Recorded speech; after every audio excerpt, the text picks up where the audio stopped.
Well, as we get started tonight, I'd like to take a look at a few Bible promises as we get going.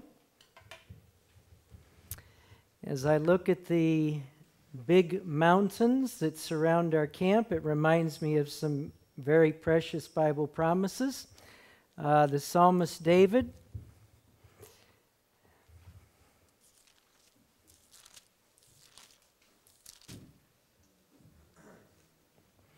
Psalm chapter 125, Psalm 125, verse 1 and verse 2.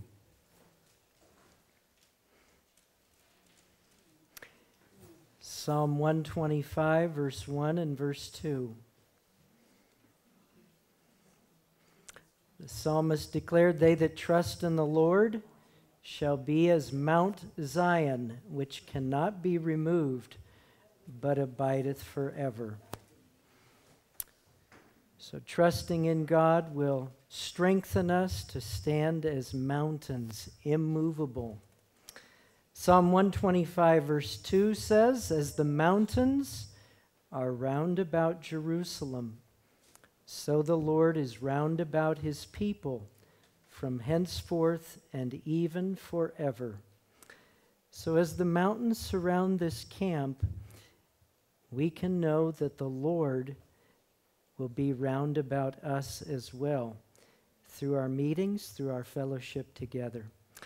One other passage that's special that has to do with mountains is Zechariah chapter 4, verse 6.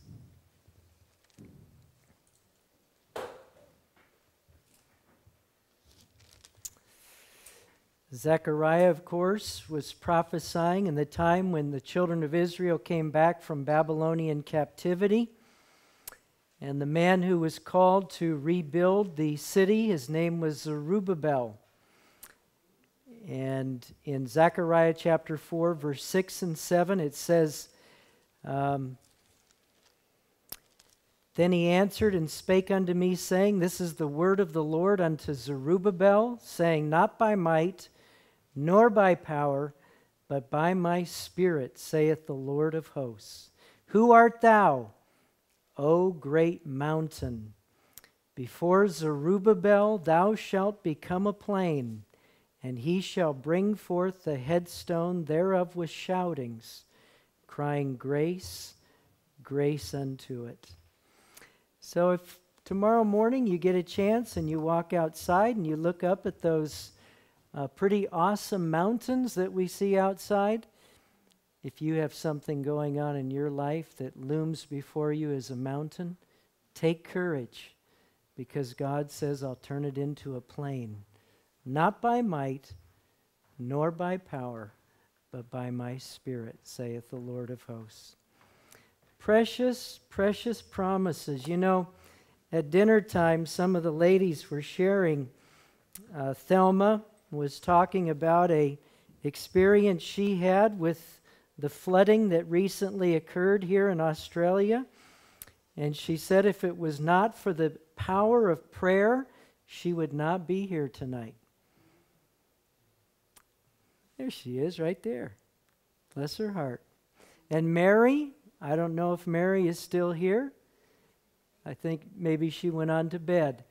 But Mary was sharing that as the water started to come up towards her home, as it rose several inches, she said there were two promises that came deeply impressed upon her mind.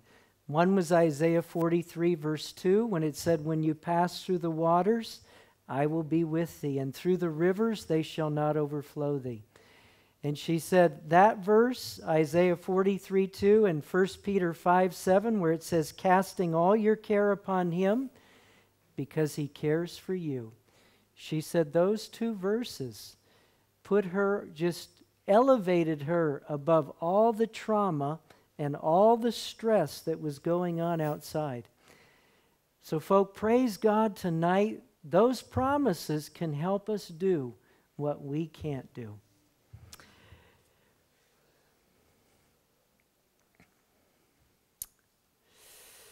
Will the real enemy please stand up? You know, In Matthew chapter 24, Jesus 4 times warned people, his disciples, about deception. Now you say, well, Bill, those verses, those apply to Jesus' day. So I don't know why we should be looking at those tonight. Well, they don't just apply to Jesus' day. Because when the disciples came to Christ, Jesus had just declared that the temple stones would not be laid one upon another. And the disciples thought that when the temple was destroyed and laid flat to the ground, that Jesus would come. So they applied and they believed that both events would take place at the same time. When Jesus answered their question, or their questions, he only gave one answer. And the reason why is because the events that surrounded the destruction of Jerusalem would take place just before the second coming. Now, 4 times, Christ warned us down at the end of time. Notice, Matthew 24, verse 4, Jesus answered and said unto them, take heed that no man deceive you. Okay, so there's the first time Jesus said, watch out for deception.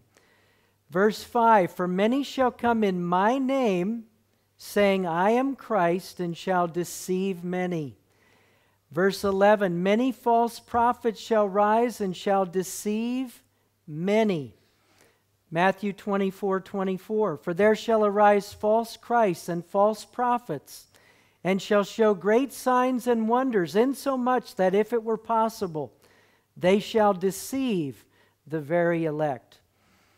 So Jesus, when Jesus wanted to stress something, he would always say, verily, verily, I say unto you. He would repeat the word verily twice. But here in Matthew 24, he repeats the word deceive 4 times. Christ was utterly desperate to warn his children living around the destruction of Jerusalem and those living at the end of Earth's history to watch out for deception. Now I want you to think for a minute. When you think back to, let's go even before this guy. Let's go before or during World War II. You've all read your history books and you've done some study of World War II. Who have we been told was the great enemy of the world during World War II? What was the man's name? Hitler. Hitler. That's right, it was Adolf Hitler. Now don't forget, Jesus said, take heed that no man deceive you. So we've all been told the monster of World War II was Adolf Hitler. And then after World War II, there began what we know of as a Cold War. You remember? And that took place between America and what superpower? Russia. And who was the man that headed Russia at that time? This guy right here, Joseph Stalin. And of course in America we were told and fed, well, this is the evil man in the evil empire. And so this man was painted as the world's monster after World War II. And what did Jesus say to those living down at the end of time? He said, take heed that no man deceive you. So am I telling you that we're being deceived to believe that Hitler was the monster during World War II and that Stalin was the monster after World War II? No, I'm not telling you that, but Jesus is. Of course, we heard that all the evil deeds that were taking place in the Kremlin, that this was where the fostering of the Cold War was occurring, that this was the evil empire that was destroying the world. And then, of course, I still remember this. I was about 5 years old when Nikita Khrushchev was sending Russian ships that carried atomic warheads to the little island nation of what? What was it called? Cuba. That's right, to Cuba. And of course, John F. Kennedy, the President of the United States, warned Khrushchev, and he said, if those ships pass a certain point, we will have a nuclear war. And I will never forget, we had just outside the back door of our house going into our garage, we had some shelves. And I will never forget, and I was 5 years old, my dad filling those shelves with cans. And I said, Daddy, what are you doing? He said, son, things are very uncertain in our world. We're just going to make sure we have a little bit of food.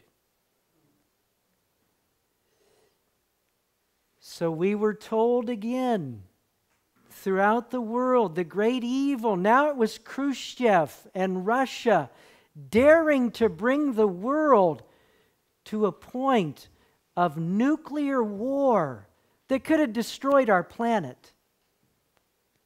And so we were told that Khrushchev and Russia was the evil empire, and that's where evil came from.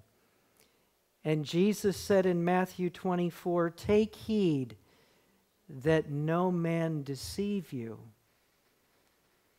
Am I telling you that Russia was not the evil empire at that time? No, but Jesus is in Matthew 24.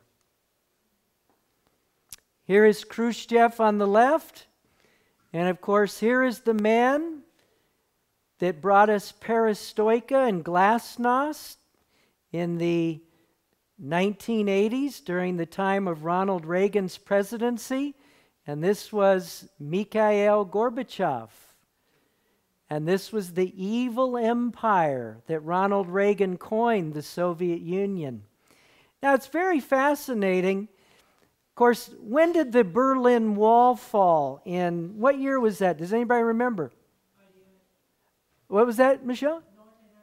All right, 1988, 1989, right in the late 1980s. The Berlin Wall fell, and that wall was a sign that communism was collapsing. And so the world rejoiced, and all of these people in Berlin were rejoicing because communism was collapsing around the world. And we thought, oh, great, this evil force has been removed. But you know, something strange was happening in the world. Prior, as the Soviet Union and communism was starting to fade and their collapse seemed to be imminent, there was another evil place in the world, and people's eyes were starting to be focused on another element in our world, that we were now being told that evil was emanating from this place.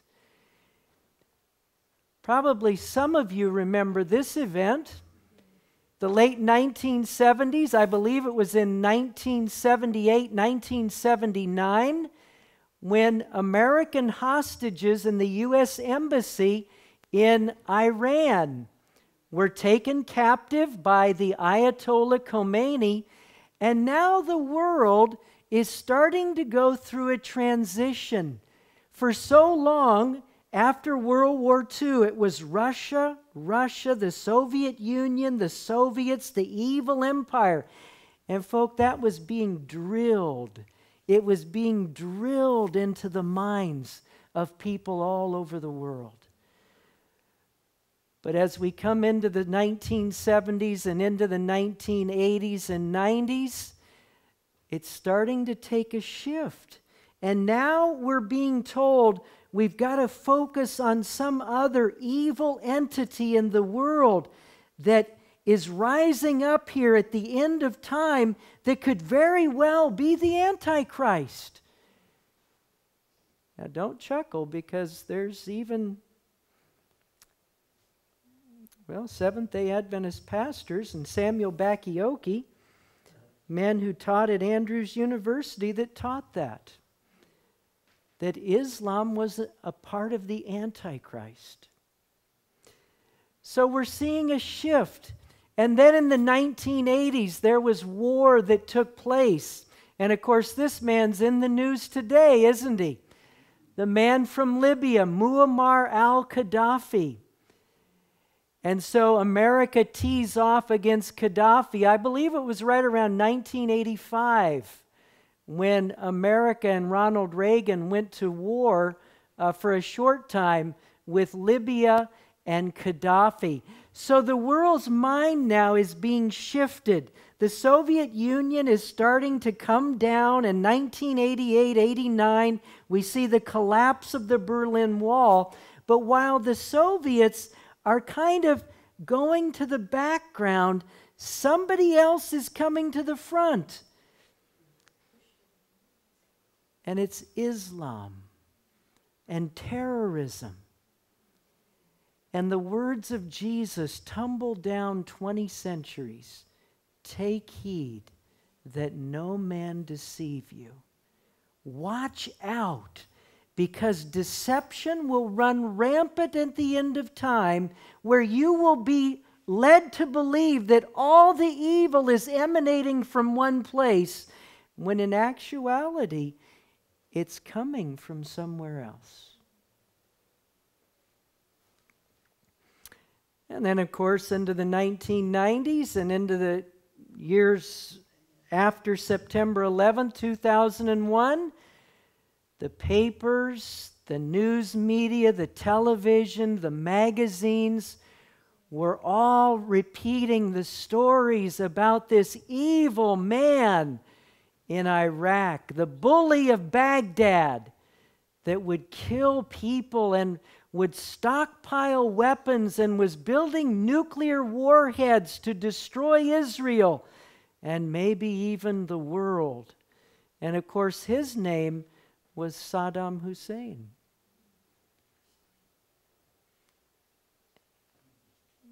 And then we hear about this evil man, don't we? Osama bin Laden. Oh, what a terrorist he is. And our eyes are riveted on the Middle East, and which madman will come out of there next? Who will it be that we will be told, this is where evil is coming from? We must watch out for them.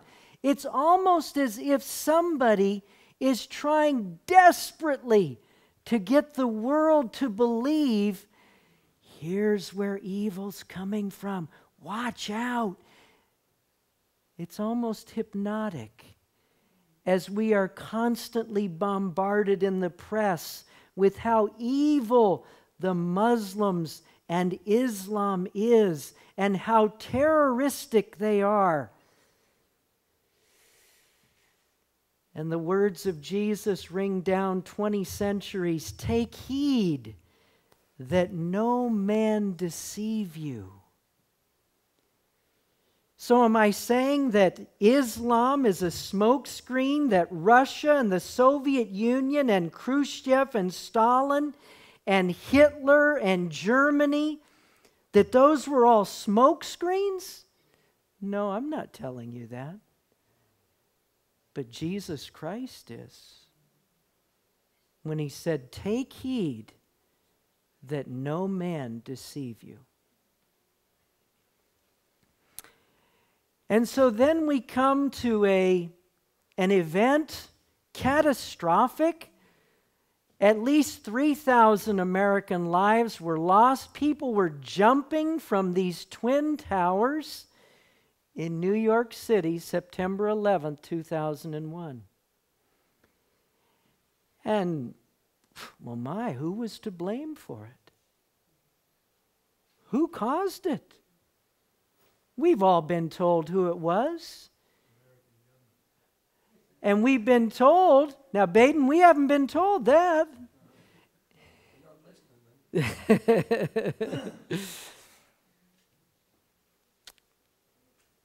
We've all been told it was masterminded by that evil man in the Middle East, Osama bin Laden, and that the Muslim terrorists are seeking to bring down America and the world. And now, about an hour and a half from my home up in Gainesville, Florida, there's a pastor. I believe his name is Terry Jones. Mr. Jones, a pastor, believes that God has called him to gather as many Qurans as he can find or that can be given to him, and that he has been called by God to burn them. And folk, this man does not have that large of a church. He's outside of Gainesville, Florida. It's not that big of a place. It's not like he has a cathedral that holds 10,000 people that's on, and he's on worldwide Christian stations. No, this man's just there doing his thing in northern Florida. But somehow, and for some reason, this event became known throughout the world. Now, isn't that something? Isn't that something? When I got here to New Zealand last week, a gentleman in New Zealand, when I started to mention this, he filled in the sentence. He knew exactly because he'd heard about it in New Zealand. And you could probably tell me this story just as, you're probably saying, okay, I read about that, I heard about that. Hillary Clinton, the Secretary of State in America, she said, oh, what this man is doing is wrong. And Benedict XVI spoke against this man. And the general of the United States Army in Afghanistan said, if this man burns the Quran, then American lives in the Middle East will be endangered. Folk, somebody is trying to tell us, and they are pulling out all the stops. Somebody desperately wants us to think that Islam is bad. That everything that takes place in this world that's evil comes from Muslim terrorists. Somebody wants us to believe that desperately. Desperately. And you say, are you saying, Bill, that there's somebody behind all of this to promote Islam and Muslim terrorists as the evil entity in the world? That's exactly what I'm saying to you. Because, see, Jesus declared, take heed that no man deceive you. This year started off with a bombing of a Coptic church, which is basically a Catholic. It's a Greek Orthodox, and the Greek Orthodox in Egypt are basically Roman Catholic. Well, there was a bombing that was done in Alexandria, Egypt, the first of this year, and guess who it was blamed on? Some Muslim terrorist extremist group. Surprise, surprise.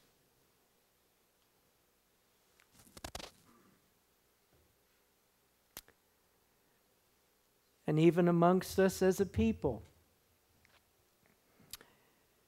Samuel Bacchiocchi, trained at the Pontifical Gregorian University in Rome, could dare to declare to God's professed people today.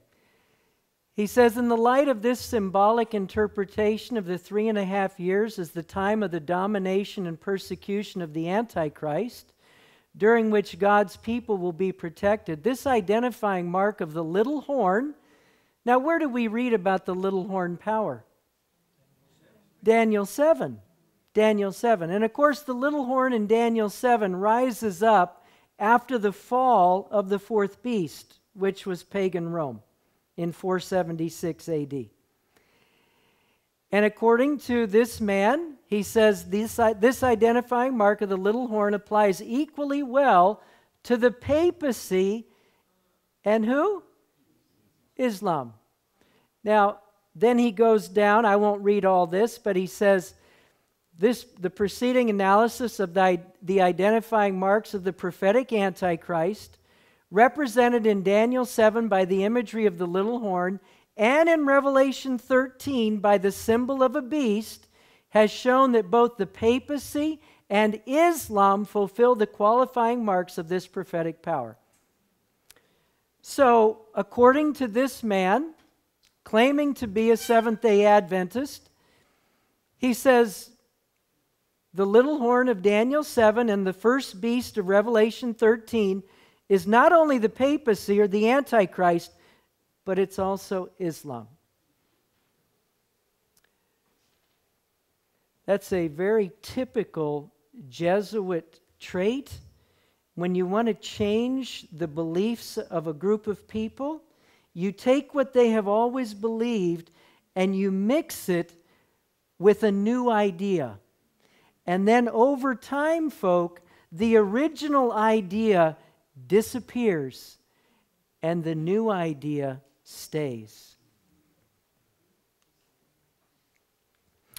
Well, I'd like to take a look for just a little bit this evening with 9/11, probably one of the most catastrophic events that has occurred in our lifetime, and ask ourselves the question, was it really Islam?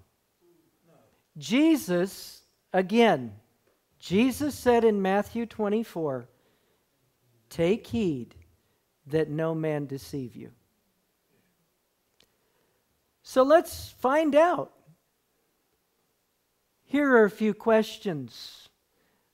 Why were the planes allowed to go so far off track from their original flight plan without being intercepted? You know, I asked a pilot of FedEx one day, who I got to know, and I said, Sean, you're a pilot. What would happen if you ever diverted your plane off of your flight plan, say 5 or 10 degrees? He said, Bill, I would be immediately alerted by the FAA or ground control to get back on my flight plan immediately. And he said, if I didn't get back on it immediately, at the FAA or ground control would immediately call the Air Force. And the Air Force would send up 2 fighter jets. And those fighter jets would surround my plane and they would tell me, you need to get back on your flight schedule. And I said, and what would happen if you didn't do what those Air Force jets told you to do? He said, they would shoot me out of the sky. So a question that needs to be asked, why were those planes that took off from Logan International Airport in Boston, Mass., that were going to head over the upper part of the United States, why were they allowed to divert so far off their flight plan and end up in New York City? Somebody gave orders that day to allow those planes to be diverted so far. And I guarantee you it was not a Muslim. Point 2, why did the President of the United States, George Bush, after knowing of the terror attack on the first building of the World Trade Center, continue to laugh and joke with the children in Sarasota, Florida, even though Americans were burning and jumping to their deaths? Number 3, why are we told that the airplane's gasoline and subsequent heat caused the buildings to fall when that just couldn't be? Does someone have something to hide? When I was in New Zealand last weekend, a man who works with concrete and building and construction, he came up to me after one meeting and he said, "You know, Bill," he said, "September 11th could not possibly, the buildings falling, it could not possibly have occurred because of the planes flying into those buildings." He said, "The way those buildings fell, there had to have been bombs placed at strategic locations within the building." For a student of Bible prophecy, the events of September 11, 2001 and its aftermath are deeply instructive for us today. After 9/11, or 9/11 was used to pass the Patriot Act, which seriously gutted constitutional liberty. Could something like this happen again? You know, I have people that call to order my books over the phone, and they will say, "I'd like to order some of your books about the jays." And I say to them, I say, "I didn't write any books about birds." And they'll say, "No, I meant that book, you know, that you wrote about those people, the jays." And I said, "People that are jays? I'm not sure what you're talking." I said, "You mean the books that I wrote about the Jesuit order of the Catholic Church?" They said, "Yeah, that's right." Folk, people are afraid. People are afraid. Why? Because from 9/11, the Patriot Act, if the FBI wants to listen on cell phone calls, they can do that. If somebody wants to read my email or anybody in the States, they can do that. If they want to go to your library and find out what books you pull or whatever you do at your library, they can find that out. So people are afraid, and their liberties are being ripped away from them, and the Patriot Act was part of that. Now, for a Seventh-day Adventist or somebody who is interested in Bible prophecy, when we understand that there would be an attack on the Constitution and a removal of our First Amendment rights to worship God as we choose, what happened after September 11th should be deeply instructive to us, because that was used to destroy constitutional liberty. Could that happen again? Could another attack occur to create a climate of fear whereby Sunday laws could appear absolutely necessary to a scared populace? I would take the opinion that it most certainly could. We've seen it happen 3 times in the United States within the last 20 years. We saw it at Waco.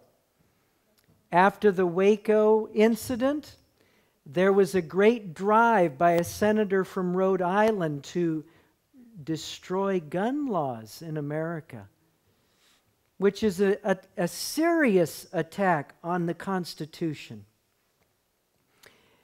After Oklahoma City in 1995, when the Murrah building was bombed,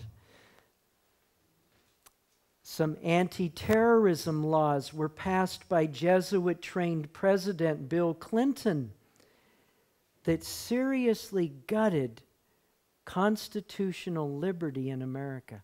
So 3 times, and then September 11th, 3 times in the last 20 years. Terror has been used to destroy liberty, and it could most certainly happen again. We had similar here in Australia with the Port Arthur incident. Okay?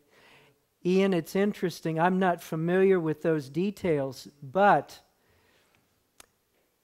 I find, Ian, I get letters from people around the world that will tell me, in your book, The Secret Terrorist, you talk about how the Catholic Church and the Jesuit order has sought to rip away liberty from Americans.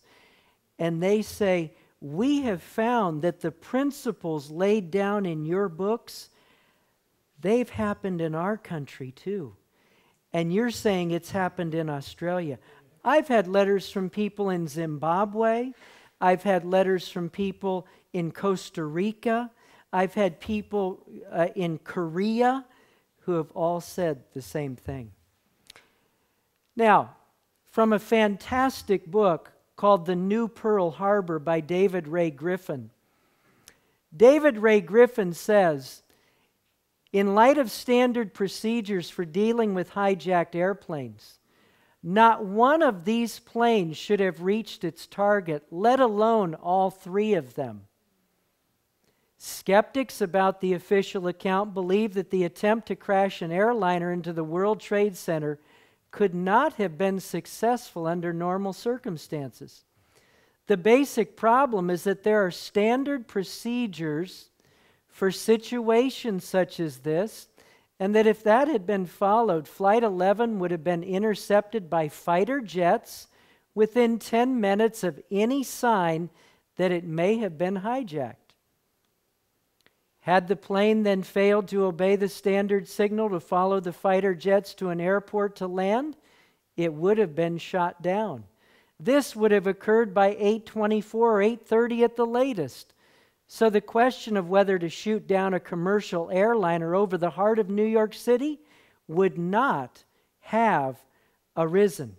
You see, folk, the focus of all the media in the light of this catastrophic event has been the pilots who we have been told were guiding those planes, and the passports or driver's licenses or identifications that have been found at the foot of these buildings. But that's not the question at all. See, it was not a Muslim that said, go ahead and allow those planes to go off their course so drastically so they could fly into the World Trade Center. A Muslim did not give that order. What's that, Faye? That's right, Faye. That's right. So the question is, who had the authority to allow the FAA and ground control to say nothing to the Air Force and to tell the Air Force, if they got a message, do not send your jets up to intercept those planes? Now, who had the authority to do that? That's the question. That's the question. And see, what we need to remember, folk, the words of Christ in Matthew 24, take heed that no man deceive you. That's all deception. Who had the authority? Standard operating procedures were completely and inexplicably dropped on September 11th, something that had never occurred before. The question then remains as to who was responsible for ensuring that routine emergency response rules were not adhered to. Bacchiocchi and Israel have little doubt about who that was, saying the sabotage of routine protective systems controlled by strict hierarchies would never have been contemplated, let alone attempted, absent the involvement of the supreme U.S. military command. This includes at least U.S. President George Bush, U.S. Secretary of Defense Donald Rumsfeld, and the then acting head of the Joint Chiefs of Staff, Air Force General Richard B. Myers. Now that is quoted by Anatola Kornikov from Pravda Online, September 13, 2001. and it's quoted in David Ray Griffin's book. So these three men, George Bush, Donald Rumsfeld, Richard Myers, had the authority to stop those planes from being scrambled, from sending Air Force jets up into the sky to intercept those planes. You know, when I asked this pilot one day named Sean, worked for Federal Express, when I asked him about standard operating procedures and about September 11th, he laughed. I said, Sean, why are you laughing? He said, Bill, September 11th should have never happened. It should have never happened.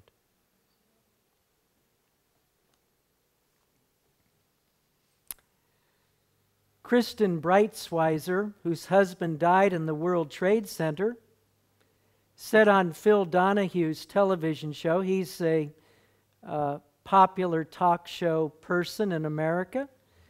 She said, I don't understand how a plane could hit our Defense Department. Well, there's question about whether or not a plane really did hit the Defense Department. But nevertheless, an hour after the first plane hit the first tower, I don't understand how that's possible. I'm a reasonable person, but when you look at the fact that we spend $500 billion on national defense, you're telling me a plane is able to hit our Pentagon an hour after the first tower is hit? And she says there are procedures and protocols in place in this nation that are to be followed when transponders are disconnected, and they were not followed on September 11th. Now, for a lady who lost her husband in the World Trade Center, she deserves an answer. In 2005, I had a lady call me one morning. I will never forget it. She said, my name is Ellen Mariani. She said, I've read your 2 books, The Secret Terrorist and The Enemy Unmasked. And she said, you hit the nail on the head. I said, ma'am, who are you? She said, my husband was on one of those planes that took off from Boston Logan International Airport, September 11, 2001. She said, after it happened, she said the government offered to buy me out. She said the government offered to give me drugs. She said the government offered to give me psychiatric treatment. She said, because I simply wanted answers. What happened to my husband? And she said, Bill, I have never been given an answer. I said, Ellen, where are you now? She said, I'm in Colorado. And she said, my life is in danger. Now, these 3 men, George Bush, Donald Rumsfeld, and Richard Myers, who had the authority to stop the FAA and the Air Force from intercepting those planes, they all have something in common. George Bush was a member of Skull and Bones. And anybody initiated in Skull and Bones takes a vow of obedience to the papacy and to the Black Pope in their initiation. Donald Rumsfeld is a member of the Council on Foreign Relations. This is a front organization that was created in America around 1920 by a man named Edward Mandell House. This front organization is so behind which the Jesuit order has controlled the American press and both political parties for the last 70 years. Richard Myers is also a member of the Council on Foreign Relations. The CFR is a front for the insidious operations of the Jesuit order of the Catholic Church. According to one man who once was a part of the CFR, his name is Chester Ward, he said, This most powerful clique and these elitist groups have one objective in common. They want to bring about the surrender of the sovereignty of the national independence of the United States.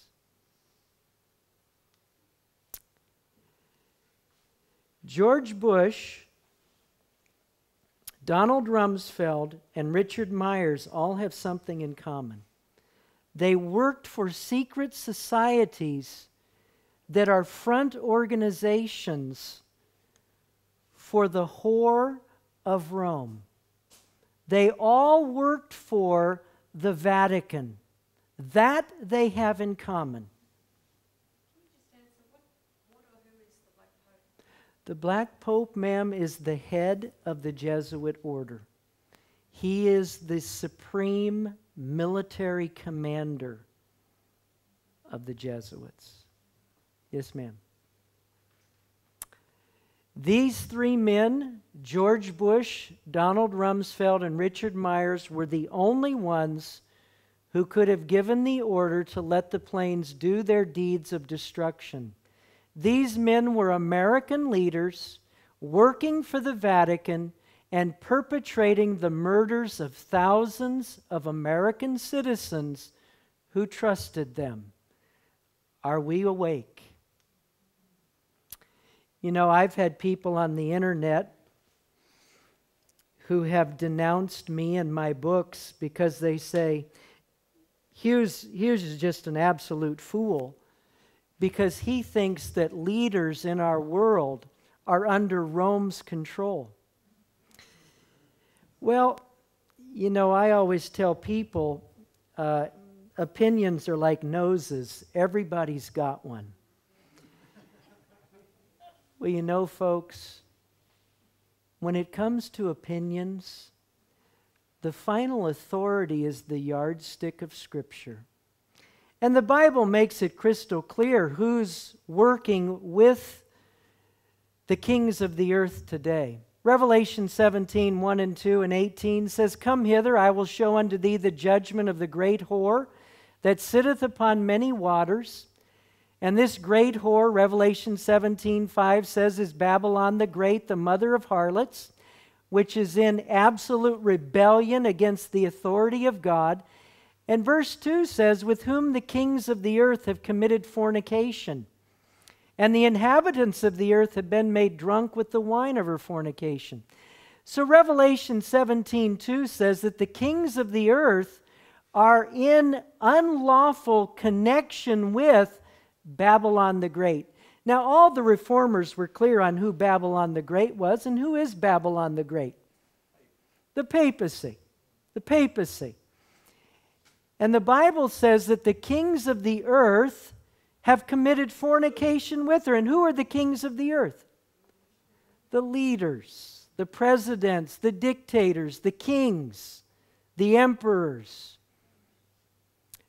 You know, that verse gives the impression that they're on equal ground, even ground, that the whore and the kings are equal partners.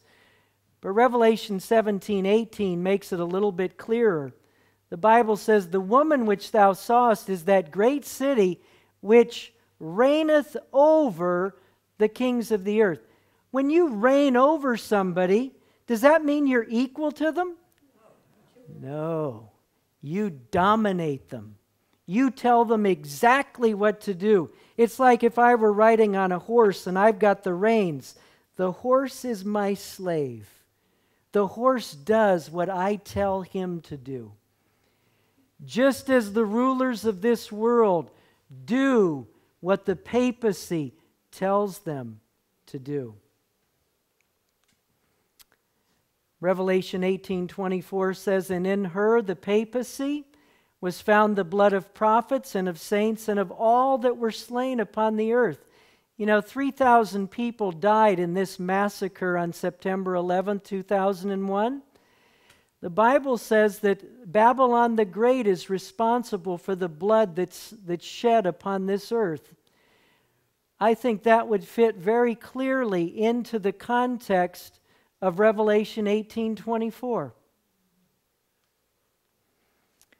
Working for Rome. How else do you explain this? Critics find it incredible. The hijackings were unanticipated occurrences. As claimed, with one of the hijacked airplanes having already completed its terrorist mission, the country was suffering the worst terrorist attack of its history. And yet the commander-in-chief, rather than making sure that his military was prepared to shoot down all hijacked planes, sticks to his planned schedule. At 8:48, the first pictures of the burning World Trade Center were broadcast on live television.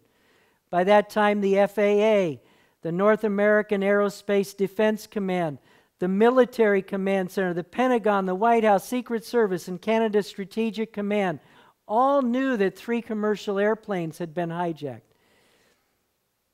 And why at 9:03? 15 minutes after it was clear that the United States was under terrorist attack, did President Bush sit down with a classroom of second graders and begin a 20-minute pre-planned photo op.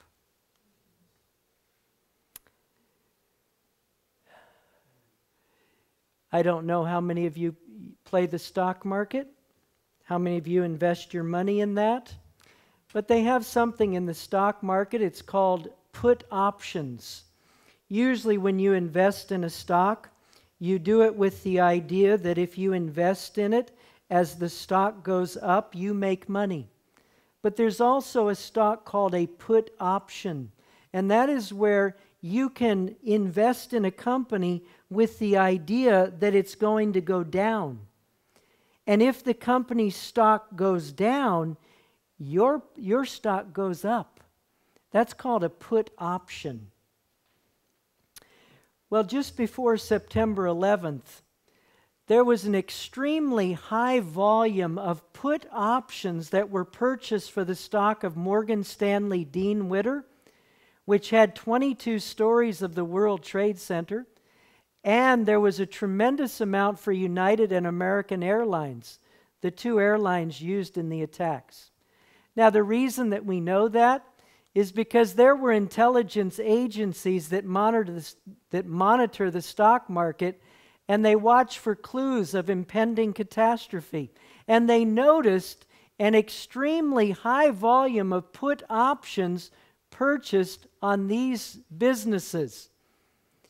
It says the level of these trades was up by 1,200% in the 3 days prior to the attacks. When the stock, if a single group of speculators purchased most of the thousands of put options on those 3 stocks, this group would have made over $10 million.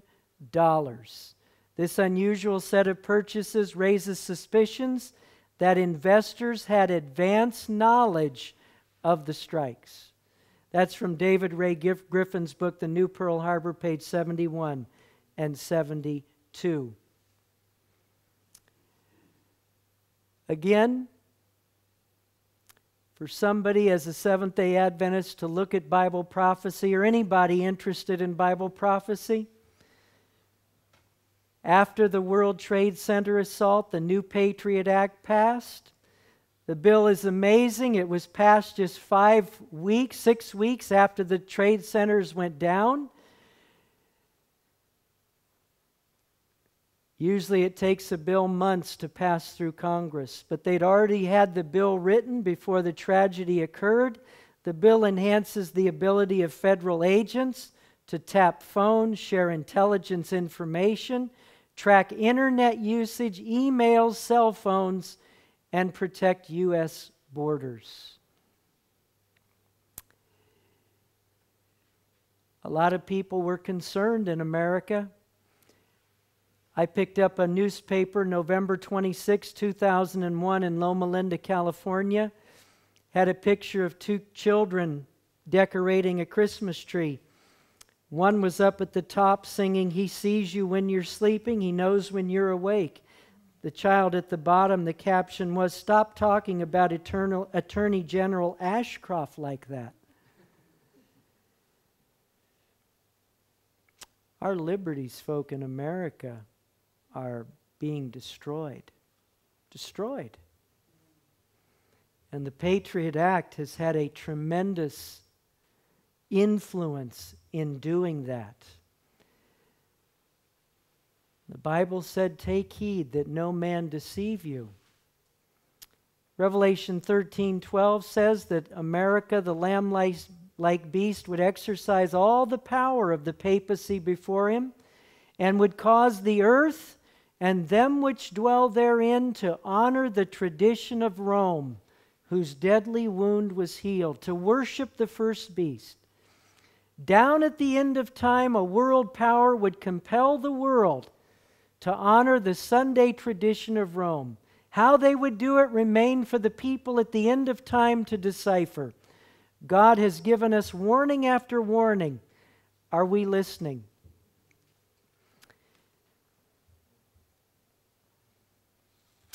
You know, folk,